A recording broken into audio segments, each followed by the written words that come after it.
Good morning, everybody. This is Miss Arroyo. I am going to be reading this week the story Sideways Stories from Wayside School. And this is about a school, and they just have so many stories about the kids and their lives in this funky school. And so that says at top, anything can happen in the school that was all mixed up the day it was built.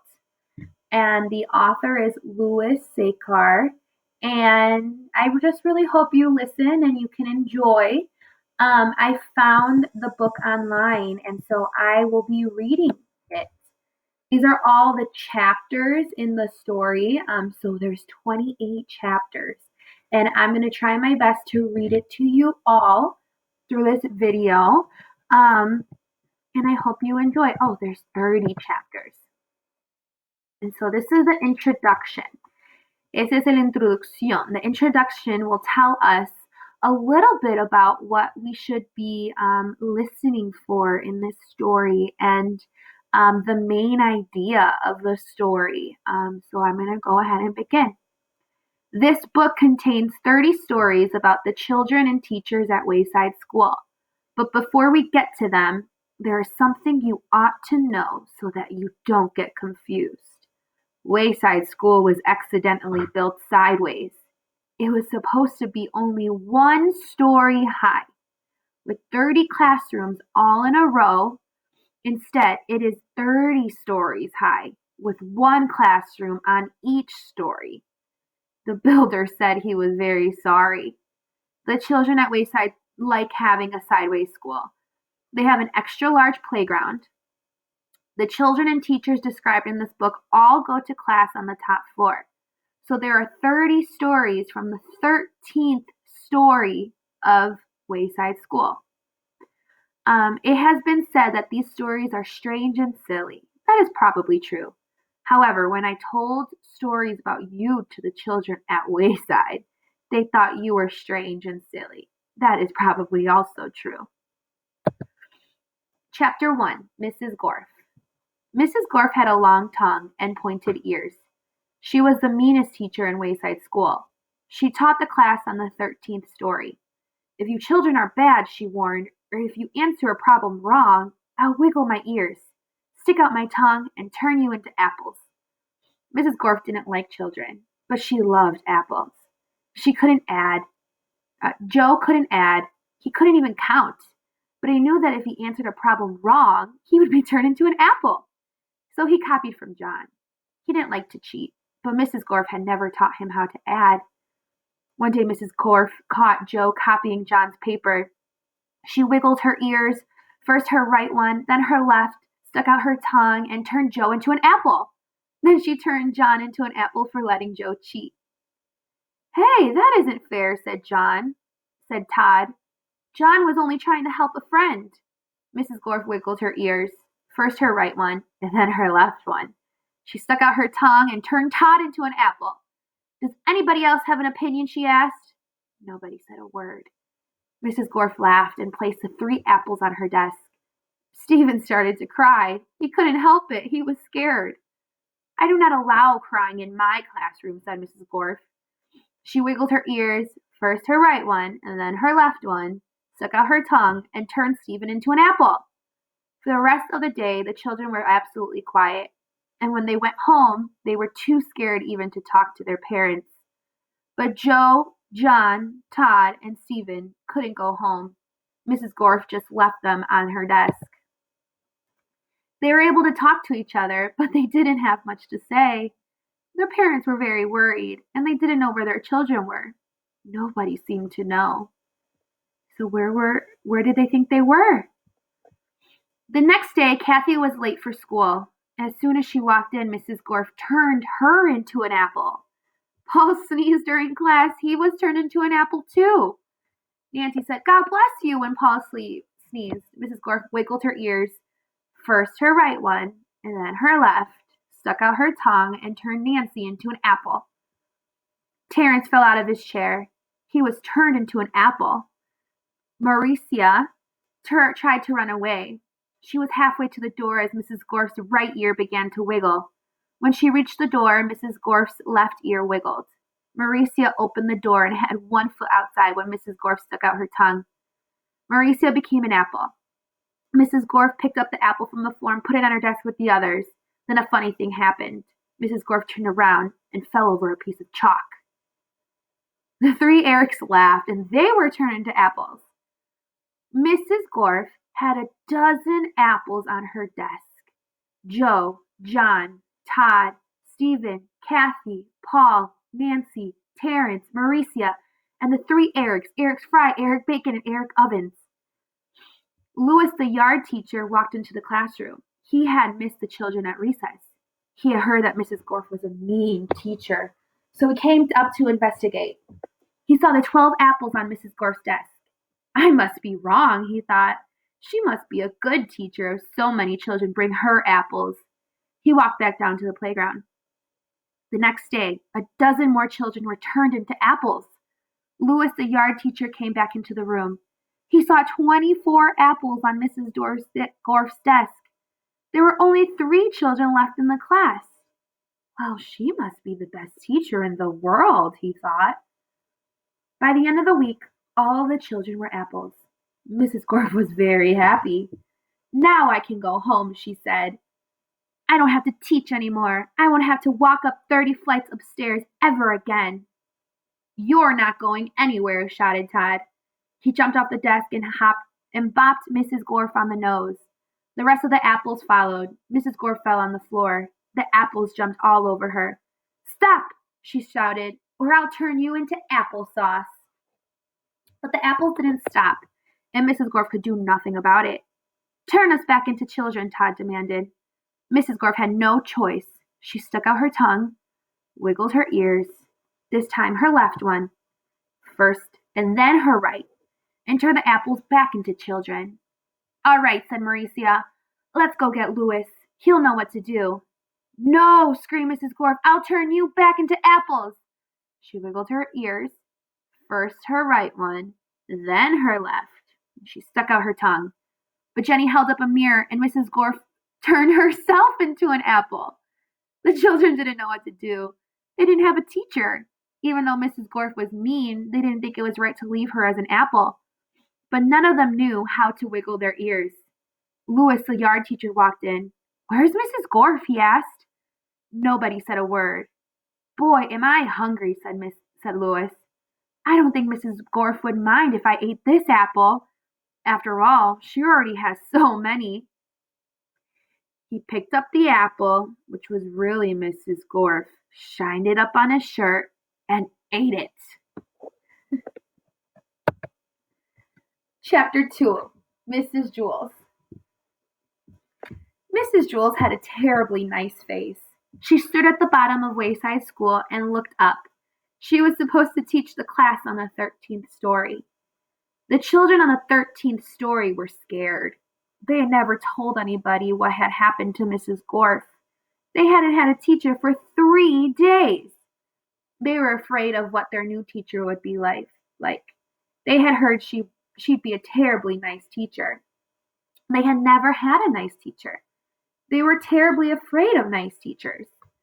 Mrs. Jules walked up the winding, creaking staircase to the 13th floor. She was also afraid. She was afraid of the children. She had heard that they would be horribly cute children. She had never taught cute children. She was horribly afraid of cute children. She opened the door to the classroom. She was terribly nice. The children could just tell by looking at her. Mrs. Jules looked at the children. They were horribly cute. In fact, they were much too cute to be children. I don't believe it, said Mrs. Jules. It's a room full of monkeys. The children looked at each other. They didn't see monkeys. This is ridiculous, said Mrs. Jules. Just ridiculous. I walked all the way up 30 flights of stairs for nothing but a class of monkeys? What do you think I am? I'm a teacher, not a zookeeper. The children looked at her, and they didn't know what to say. Todd scratched his head. Oh, I'm sorry, Mrs. Jules. Please don't get me wrong. I have nothing against monkeys. It is just that I was expecting children. I like monkeys, I really do. Why, I'm sure we can all play kinds of monkey games. What are you talking about? Asked Todd. Mrs. Jules nearly fell off her chair. Well, what do you know? A talking monkey? Tomorrow I'll bring you a banana. My name is Todd, said Todd. The children were flabbergasted. They all raised their hands. I'm sorry, said Mrs. Jules, but I don't have enough bananas for all of you. I didn't expect this. Next week I'll bring in a whole bushel. I don't want a banana, said Calvin. I'm not a monkey. Would you like a peanut, said Mrs. Jules. I think I might have a bag of peanuts in my purse. Wait a second. Yes, here it is. Thanks, said Calvin. Calvin liked peanuts. Allison stood up. I'm not a monkey, she said. I'm a girl, and my name is Allison, and so is everybody else. Mrs. Jewell was shocked. Do you mean to tell me that every monkey in here is named Allison? No, said Jenny. She means we're all children. My name is Jenny. No, said Mrs. Jules. You're much too cute to be children. Jason raised his hand. Yes, said Mrs. Jules, the chimpanzee in the red shirt. My name is Jason, said Jason, and I'm not a chimpanzee. You're too small to be a gorilla, said Mrs. Jules. I'm a boy, said Jason. You're not a monkey, asked Mrs. Jules. No, said Jason. And the rest of the class? They're not monkeys either, asked Mrs. Jules. No, said Allison. That is what we've been trying to tell you. Are you sure? Asked Mrs. Jules. We know if we were monkeys, wouldn't we? Asked Calvin. I don't know, said Mrs. Jules. Do monkeys know what they are? Do monkeys know that they are monkeys? I don't know, said Allison. I'm not a monkey. No, I suppose you're not, said Mrs. Jules. Okay, in that case, we have a lot of work to do. Reading, writing, subtraction, addition, spelling. Everybody take out a piece of paper. We will have a test now. Jason tapped Todd on the shoulder. He said, Do you want to know something? I liked it better when she thought we were all monkeys. I know, said Todd. I guess now it means she won't bring me a banana. There will be no talking in class, said Mrs. Jules. She wrote Todd's name on the blackboard under the word discipline.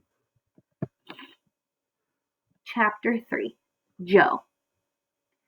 Joe had curly hair, but he didn't know how much hair he had. He couldn't count that high. In fact, he couldn't count at all. When all the other children went to recess, Mrs. Jewell told Joe to wait inside. Joe, she said, how much hair do you have? Joe shrugged his shoulders. A lot, he said. But how much, Joe? Asked Mrs. Jules. Enough to cover my head, Joe answered. Joe, you're going to have to learn how to count, said Mrs. Jules. But Mrs. Jules, I already know how to count, said Joe. Let me go to recess. First, count to 10, said Mrs. Jules. Joe counted to 10. 6, 8, 12, 1, 5, 2, 7, 11, 3, 10. No, Joe, that is wrong, said Mrs. Jules. No, it isn't, said Joe. I counted until I got to 10. But you were wrong, said Mrs. Jules. I'll prove it to you. She put 5 pencils on his desk. How many pencils do we have here, Joe? Joe counted the pencils. 4, 6, 1, 9, 5. There are 5 pencils, Mrs. Jules. That's wrong, said Mrs. Jules. How many pencils are there? How many pencils are there? Joe asked. 5, said Mrs. Jules. That's what I said, Joe. May I go to recess now? No, said Mrs. Jules. You got the right answer, but you counted the wrong way. You were just lucky. She set potatoes on his desk. How many potatoes, Joe? Joe counted the potatoes. 7, 5, 3, 1, 2, 4, 6, 8. There are 8 potatoes, Mrs. Jules. No, there are 8, said Mrs. Jules. But that's what I said. And Joe said, May I go to recess now? No, you got the right answer, but you counted the wrong way. Again, she put 3 books on his desk. Count the books, Joe. Joe counted the books. 1,000, 1,000,000, 3. 3, Mrs. Jules. Correct, said Mrs. Jules. May I go to recess now? Joe asked. No, said Mrs. Jules.